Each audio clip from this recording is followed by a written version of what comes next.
جی جو چیزیں اس کی ملکیت میں ہیں، ایک کمپنی کا مالک ہو، گھر میں بیٹھا رہے خالی، اس کو معلوم نہ ہو، علم نہ ہو کہ کیا چل رہا ہے اس کی کمپنی کے اندر، کمپنی ڈوب جائے گی. جی تو اس کو معلوم ہونا چاہیے کہ ما یدور فی مملکت ہی، کہ اس کی مملکت کے اندر کیا چل رہا ہے. اللہ فرما رہا ہے میں اس پوری کائنات کا مالک ہوں اور میں جانتا ہوں کہ کہاں کیا چل رہا ہے. کون لوگ ہیں جو مجھے چھوڑ کر دوسروں کو سجدہ کرتے؟ مجھے معلوم ہے کون ہے جو میری ملکیت میں ہیں، میری کھاتے ہیں اور گاتے کسی اور کا ہیں. جی ہم کو معلوم ہے کہاں کیا چل رہا ہے، ہماری پوری نگاہ ان کے اوپر ہے. کائنات کا ذرہ ذرہ میری نگاہوں کے سامنے ہے. یہ علم ہے.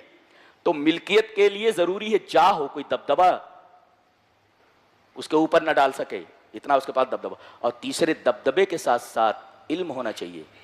اچھا علم کتنا ہونا چاہیے؟ علم کامل ہونا چاہیے، علم تام مکمل علم ہونا چاہیے. جی علم ناقص نہیں چلتا ہو. اگر اس کے پاس ناقص علم ہے تو پھر کہیں بھی فساد ہو سکتا ہے. علم کامل ہونا چاہیے. اللہ فرما رہا ہے میرے پاس علم کامل ہے. فرما رہا ہے یعلم ما بین ایدیہم وما خلفہم، وہ حاضر کو بھی جانتا ہے، ماضی کو بھی جانتا ہے، مستقبل کو بھی جانتا ہے. کیا ہوا اس کا بھی علم ہمیں ہے، کیا ہو رہا ہے اس کا بھی علم ہمیں ہے، اور کیا ہونے والا ہے اس کا بھی علم ہمیں ہے. ہم ماضی، حال، مستقبل تینوں زمانوں کے اوپر نگاہ رکھے ہوئے ہیں. تینوں زمانوں کے اوپر ہماری نگاہ ہے. اللہ اس کو کہتے ہیں علم کامل. اچھا اب سوال پیدا ہوا کہ انسانوں کے پاس بھی تو علم ہے. اللہ فرما رہا ہے دو چیزیں ہیں، وَلَا يُحِيطُونَ بِشَيْءٍ مِّنْ عِلْمِهِ إِلَّا بِمَا شَاءَ. ایک تو جو کچھ علم ملا ہے لوگوں کو وہ اللہ کی مشیت سے ملا ہے. جی ایک ہماری دین ہے وہ جو ملا ہے اللہ کی مشیت، بما شاء اللہ کی مشیت. اور دوسرے جو علم ملا ہے تھوڑا ملا ہے. جی وَلَا يُحِيطُونَ بِشَيْءٍ مِّنْ عِلْمِهِ، لا کے بعد نکرہ لایا گیا، اور نکرہ تحت النفی تو عموم کا فائدہ دیتا ہے. علم تھوڑا ہے. ابھی دیکھو ایک ڈاکٹر کو دیکھو، کہہ رہے ہیں کون ہے یہ؟ بولے آئی اسپیشلسٹ ہے. اچھا ذرا دیکھیے میری آنکھ میں کیا ہے. دیکھا چیک کیا، نہیں سمجھ میں آ رہا ہے. پھر وہ بڑے ڈاکٹر کو ریفر کرتا ہے. پھر جب بڑا ڈاکٹر بھی ہتھیار ڈال دیتا تو کہتا ہے امریکہ لے جاؤ، اور امریکہ پہنچتے پہنچتے امریکہ کا ڈاکٹر بولتا بینائی چلی گئی. آنکھ کے اندر جو قوت تھی دوبارہ لے آنا. ایک آرتھوپیڈک سرجن ہے، زندگی بھر اس کے اوپر اس کا ریسرچ کرتا ہے، لیکن کبھی کبھی پیر کاٹنا پڑتا ہے. وائی؟ کیوں؟ اس لیے کہ اس کے پاس علم تام نہیں ہے، علم ناقص ہے. جی اس وجہ سے احاطے کا لفظ ہے ولا یحیطون بشیء. علم جو دیا گیا ہے علم کے لیے ہونا چاہیے، علم گھیرے ہوئے ہو اس کو. جب علم احاطہ کیے رہے گا تب آپ غلطی نہیں کر سکتے، اور علم اگر احاطہ نہ کیے ہوئے ہو، گھیرے ہوئے نہ ہو، تو ناقص علم ہے. تو اللہ فرما رہا ہے ایک تو میری دین ہے. 4 کتابیں پڑھ کر کے اللہ کا انکار کرتے بیٹھے. بولو احمق لوگ. تھوڑا سا علم مل گیا ہے، 4 کتابیں سائنسدانوں نے پڑھ لی تو اللہ کا انکار کرتے بیٹھ گئے. اللہ فرما رہا ہے جتنا علم تمہیں دیا گیا ہے وہ میری مشیت سے دیا گیا ہے، میں نے چاہا تو ملا ہے. اور جو تمہیں علم دیا گیا ہے معمولی علم تم کو دیا گیا ہے. کون تم؟ تمہاری اوقات کیا ہے؟ اللہ فرماتا ہے علم جو تمہارے پاس ہے میری دین ہے، اور دوسرے جو کچھ ملا ہے بہت تھوڑا تمہیں ملا ہے. جی علم کس کو کہتے ہیں یہ تمہیں معلوم ہی نہیں ہے. What is knowledge? You don't know. بالکل نہیں، بالکل نہیں، تم نہیں جانتے علم کیا ہے. اس لیے کہ تمہارے پاس علم ہے، علم ناقص ہے. تو پہلے اللہ نے فرمایا میرا علم علم کامل، اور دنیا والوں کے پاس جو علم ہے ان کے پاس علم ناقص ہے. جی اب ظاہر ہے کہ جس کے پاس علم ناقص ہو وہ آپ کی کیا حاجت پوری کر سکتا ہے. جی آپ کی کیا حاجت پوری کر سکتا ہے. جی اس کے بعد ملک کا تذکرہ تو وہ مالک ہے، آگے ملک کا تذکرہ کیا جا رہا ہے. ملک ہوتا ہے نا اس سے انت تملک شیئا، کسی چیز کے آپ مالک ہیں. لیکن ملک کسے کہتے ہیں؟ ملک کسے کہتے ہیں؟ انت تملک من یملک، آپ مالک ہوں اس کے جو مالک ہے. یعنی مالک کا مالک اگر ہو تو آپ بادشاہ ہیں. یہ بادشاہت کتنی بڑی ہے. اللہ فرما رہا ہے وسع کرسیہ السماوات والارض. ان ابن عباس رضی اللہ تعالی عنہما انہ قال الکرسی موضع قدمین، رواہ الحاکم فی المستدرک. امام حاکم رحمہ اللہ نے مستدرک الصحیحین میں ابن عباس سے روایت نقل کی کہ کرسی کس کو بولتے ہیں. بہت غور سے ہیں، بہت غور سے توحید کا بیان چل رہا ہے. یہ قدم اللہ جہاں رکھتا ہے، اللہ جہاں قدم رکھتا ہے اچھا کہا گیا موضع قدمین، پتہ چلا کہ اس کے دو پیر ہیں. اس کے دو پیر ہیں، کیسے ہیں معلوم نہیں، کیفیت مجہول ہے. تو کرسی جو ہے یہ اللہ تبارک و تعالی کے دونوں قدموں کے رکھنے کی جگہ ہے. اچھا یہ کرسی کتنی بڑی ہے؟ کرسی اتنی بڑی ہے کہ زمین اور آسمان سب کو گھیرے ہوئے ہے. اللہ، اور اللہ عرش پر مستوی ہے اور کرسی اس کے سامنے ہے. کرسی کہاں ہے کوئی پوچھے تو بالکل عرش کے سامنے ہے. بین یدی العرش، عرش کے بالکل سامنے ہے. بھئی کرسی کہاں ہے؟ عرش کے بالکل سامنے ہے اور اللہ عرش پر مستوی ہے اور یہ کرسی اس کے دونوں قدموں کے رکھنے کی جگہ ہے.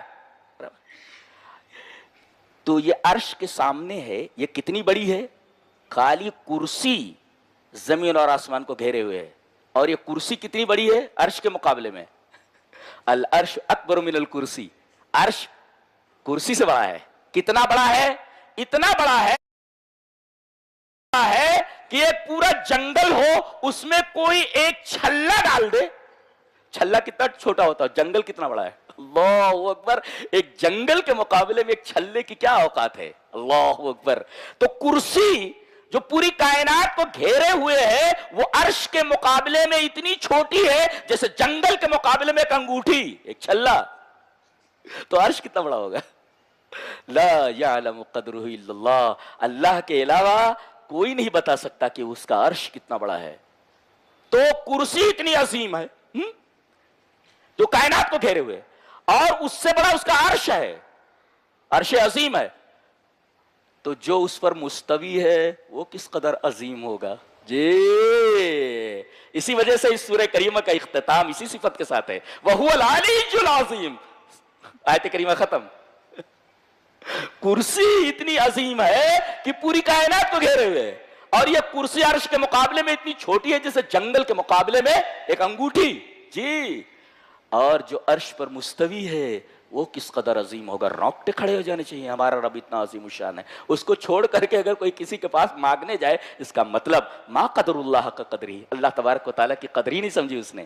اور آیت الکرسی میں اللہ تبارک و تعالیٰ کی عظمت کو سمجھایا گیا کہ وہ کیا ہے. جی جی جی وسع کرسیہ السماوات والارض. کرسی کا لفظ ایک جگہ اور آیا ہے جی حضرت سلیمان کے لیے. بس علی کرسیہ جسدن، ان کی کرسی کے اوپر ہم نے ایک بدن ڈال دیا، ایک لاش ڈال دی بچے کی یا کسی کی. تو کرسی کا لفظ حضرت سلیمان کے لیے آیا ہے. اور کون تھے سلیمان بتاؤ؟ کوئی عام آدمی تھے؟ بادشاہ تھے. جی تو بادشاہ کے لیے جو کرسی ہوتی ہے نا، کرسی، اللہ تبارک تعالیٰ ملک، ملک ہے وہ، اس کے لیے کرسی ہے. ان لوگوں کی کرسی تو چھوٹی موٹی ہوتی ہے، تخت چھوٹا موٹا ہوتا ہے، اور اس کی کرسی ایسے جہاں وہ پیر موضع قدمین، دونوں قدموں کے رکھنے کی جگہ اتنی بڑی ہے کہ پوری کائنات کو گھیرے. اس سے بڑا عرش. عرش کتنا بڑا ہے. لا یعلم قدرہ الا اللہ، لا یعلم قدرہ الا اللہ. اور جو اس پر مستوی ہے وہ کتنا عظیم الشان ہے. یہ بتایا گیا وسع کرسیہ السماوات والارض، اس کی کرسی آسمان اور زمین کو گھیرے ہوئے ہے، گھیرے ہوئے. جی اچھا اتنی بڑی کائنات ہے، اتنی بڑی کائنات ہے، کیا اس کو سنبھالنے میں اسے تکلیف ہو رہی ہے؟ لفظ کیسے استعمال کیا گیا دیکھو، ولا یؤودہ حفظہما، اس کی حفاظت اس کے اوپر بھاری نہیں ہے. آدمی ایک گھر کی حفاظت نہیں کر سکتا. بچہ کہاں جا رہا ہے، بچی کہاں جا رہی ہے، خود کہاں جا رہے ہو پتہ نہیں. پوری کائنات کا ذرہ ذرہ اس کی نگاہوں کے سامنے ہے اور بھاری نہیں ہے اس کے اوپر. لا یؤودہ اے لا یثقلہ. جی عود کا مطلب سمجھتے ہیں؟ عود کا ولا یؤود، عود کا مطلب ہوتا ہے کوئی چیز سیدھی ہو، ایسے ایسے ایسے کوئی چیز سیدھی ہو اور اس کے بعد ایسے جھکا دی جائے، ایسے ایسے ایسے جھکا دی جائے، اس کو کہتے ہیں عود. عود، عود میں جھکنا. جیسے ہوتا ہے نا بعض مرتبہ کوئی شریر لڑکا مکتب میں ہوتا ہے تو استاد کیا کرتا ہے، ادھر آ چل مرغا بن جا. اب اسے مرغا بنا دیتے ہیں، ایک سیدھی چیز ٹیڑھی ہو گئی، اس کے اوپر 2-3 اینٹیں رکھ دیتے ہیں. دیٹ از کالڈ عود. تو کسی کو اوپر بوجھ لاد دیا جائے تو جھک جاتا ہے. تو اللہ تبارک و تعالی اتنی بڑی کائنات کا بادشاہ ہے، کیا اس کی حفاظت اس کے اوپر گراں ہے کہ وہ جھک جائے؟ لا، نہیں جھک. ولا یعودہ حفظہما، پوری کائنات کی حفاظت اس کے اوپر بھاری نہیں ہے. اور اس کے بعد اللہ کی دو صفتیں بڑی عجیب و غریب ہیں. دیکھو پہلے، وَهُوَ الْعَلِيُّ الْعَظِيمُ، علی بالوزن فعیل، صفت مشبہ ہے. اور صفت مشبہ کیا ہوتا ہے؟ الصفت المشبہۃ لازمۃ لا ينفك عنها الموصوف. جی، یہ صفت مشبہ جو ہوتی ہے موصوف سے کبھی جدا نہیں ہوتی. اس کا مطلب علو کا مطلب ہوتا ہے اب اس سے اونچا کوئی نہ ہو. الذی یعلو ولا یعلی علیہ والعلی، علی کا مطلب کیا ہوتا ہے؟ الذی یعلو ولا یعلی علیہ، اتنا بلند ہو کہ اس کے اوپر کوئی نہ ہو، سب اس کے نیچے ہو. اللہ فرما رہا ہے کہ جب میں علی ہوں، ساری چیزیں مجھ سے نیچے ہیں، تو اوپر والے کو چھوڑ کر کے نیچے والے سے مانگنا ہے تمہاری بے وقوفی نہیں ہو گیا ہے؟ اللہ اکبر. آدمی ہمیشہ بڑے سے مانگتا ہے، نوکر سے نہیں مانگتا، مالک سے مانگتا ہے. جی، نوکر تو جھکا ہوا ہے، تو اللہ علی ہے، بلند ہے، وہ عرش پر مستوی ہے. تو اللہ کا عرش عرش عظیم. جی، اور کائنات کی سب سے بڑی چیز ہے وہ، اس سے بڑی مخلوق کوئی نہیں ہے، ذہن میں رکھا جائے. اور فرشتے جو عرش کو اٹھائے ہوئے ہیں وہ اعظام الخلق ہیں، اتنی طاقتور اتنی عظیم مخلوق کوئی نہیں ہے. جی، تو گویا کہ عرش سب سے بڑی چیز ہے کائنات میں، اس سے بڑی کوئی چیز نہیں ہے، عرش سے بڑی کوئی چیز نہیں. اور اس کے بعد جو مخلوق ہے جو اس کو اٹھائے ہوئے ہیں فرشتے، وہ اعظام الخلق ہے، ان سے بڑی مخلوق کوئی نہیں ہے جو حملۃ العرش ہے. جی جی جی جی، اللہ اکبر. تو علی کا مطلب ہوا جو بلند ہے، سب چیزیں اس کے سامنے جھکی ہوئی ہیں. دانت لہ الموجودات، پوری کائنات اس کے سامنے جھکی ہوئی ہے، وہ العلی. اور عظیم کا مطلب سمجھاتا ہوں. علی کا مطلب ہے بلند، برابر ہے. اب جو بلند ہوگا اس کے سامنے ساری چیزیں جھکی ہوئی ہوں گی نا، چھوٹی ہوں گی، ادنا ہوں گی، اعلیٰ کے سامنے ادنا.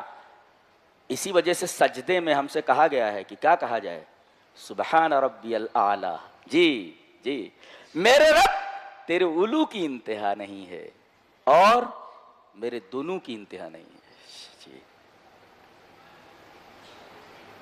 تیری بلندی کی انتہا نہیں اور میری پستی کی انتہا نہیں ہے. جی، میرے رب سبحان ربی الاعلی.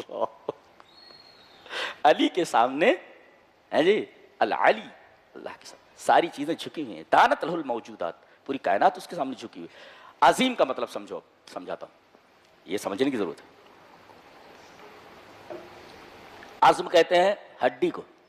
جی، حضرت زکریا دعا کر رہے ہیں، کاف ہا یا عین صاد ذکر رحمت ربک عبدہ زکریا اذ نادى ربہ نداء خفیا قال رب انی وہن العظم منی. میرے رب میری ہڈیاں کمزور ہو گئی ہیں. یہ دعا مانگتے رہو. جو بوڑھے حضرات ہیں وہ اللہ سے دعا کرتے رہیں، میرے رب میری ہڈیاں کمزور ہو گئی ہیں. واشتعل الراس شیبا، میرے بال سفید ہو گئے ہیں. اللہ بڑی قدر کرتا اللہ تبارک و تعالیٰ اسی دعاؤں کی. آدمی اپنی کمزوری ظاہر کرے، میرے رب میں بہت کمزور ہوں. تو گویا کہ آپ اعلیٰ کے سامنے اپنی کمزوری ظاہر کر رہے ہیں. ایک معمولی آدمی کے سامنے اپنی کمزوری ظاہر کیجئے تو اس کو رحم آ جاتا ہے. آپ اعلیٰ کے سامنے اتنے ادنا بن جائیں، میری ہڈیاں کمزور ہو گئی. کیوں کہا ہڈیاں کمزور ہو گئی؟ اس لیے کہ ہڈی جو ہوتی ہے یہ مادہ ہوتی ہے اور گوشت صورت ہوتی ہے.